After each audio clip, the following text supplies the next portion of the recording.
cambiato veramente la caduta del muro? Tutto, assolutamente tutto. Sarebbe diverso il mondo senza la caduta del muro, senza quello che ha prodotto. Sarebbe particolarmente diverso per noi qui ai confini con l'Est e sarebbe peggiore. Sarebbe peggiore non solo per il simbolo che rappresenta, ma anche per le conseguenze. Pensiamo allo sterminato numero di persone, ai miliardi di persone che godono oggi di libertà, parola sconosciuta fino a quel tempo. Pensiamo alla straordinaria opportunità anche economica di benessere che è stata creata. In fondo il crollo del comunismo ha significato maggiore libertà e maggiore benessere per tutto il mondo. È stato un cambio ovviamente per tutto il mondo, perché l'apertura alla globalizzazione, l'apertura dei mercati del mondo ha rappresentato per davvero una rivoluzione che per il Veneto ancora di più perché noi siamo qui e noi siamo gli eredi di una tradizione millenaria, 1200 anni di storia della Repubblica di Venezia, in cui abbiamo conosciuto la povertà e l'arretratezza solo in un periodo quando siamo stati chiusi, dalla svendita di Napoleone, dal trattato di Campoformido alla fine della seconda guerra mondiale, quando abbiamo potuto parlare col mondo, commerciare, scambiarci idee, merci, proposte, novità, noi abbiamo vissuto il benessere. Ecco perché noi guardiamo a quel mondo, all'est e al nord, che è il nostro naturale bacino che ha sempre procurato ai nostri cittadini ricchezza, benessere, avanzamento culturale e sociale. Dov'era la sera del 9 novembre? Di 20 anni fa? Io non lo ricordo esattamente dov'ero quello, ma credo che sia stata una delle poche sere in cui ho guardato per davvero tutta la televisione, tutte le notizie con un'avidità impressionante, perché mi ero reso conto che cambiava il mondo.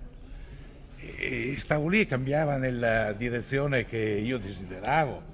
Era qualcosa era un avvenimento che mi causava, come lo causano i grandi avvenimenti, una fortissima emozione. E io rimasi scioccato, anche perché non era preparato. Nessuno se lo aspettava, questo ce lo siamo forse dimenticato. Tutti ci aspettavamo ribellioni, ma soffocate nel sangue, ci aspettavamo i carri armati sovietici come al solito che arrivavano per reprimere ancora una volta e mantenere l'impero del comunismo, l'impero dell'arretratezza. Ci aspettavamo una lunga serie. Ecco, non è successo nulla di tutto questo. L'impero sovietico, l'impero comunista sovietico era già crollato economicamente, socialmente, psicologicamente, prima ancora che militarmente. E 20 anni fa chi era Giancarlo Galan?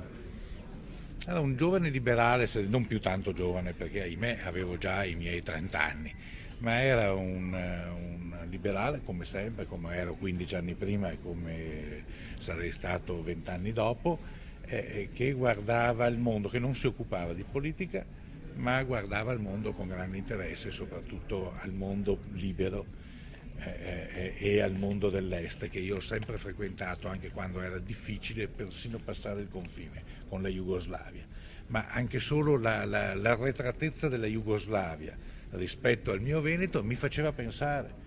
E allora io mi ricordo lo stupore immenso che continuavo a provare e che non giustifico, non riesco a comprendere neppure oggi, come potesse un sistema fallimentare come quello del comunismo, disastroso sotto ogni punto di vista, avere ancora affiliati, avere qualcuno che credeva. Bastava passare il confine, bastava a Rabuiese, bastava passare da Trieste a Buie, a Parenzo, per notare la straordinaria differenza e lo straordinario livello di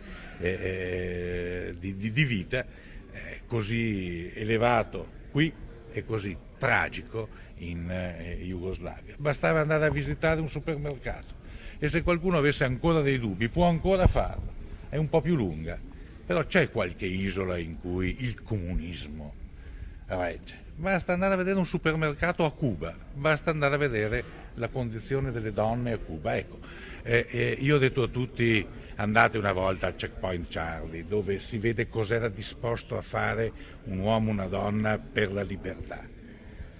Oggi il Checkpoint Charlie è la testimonianza di un passato, ma c'è ancora qualche esempio simile.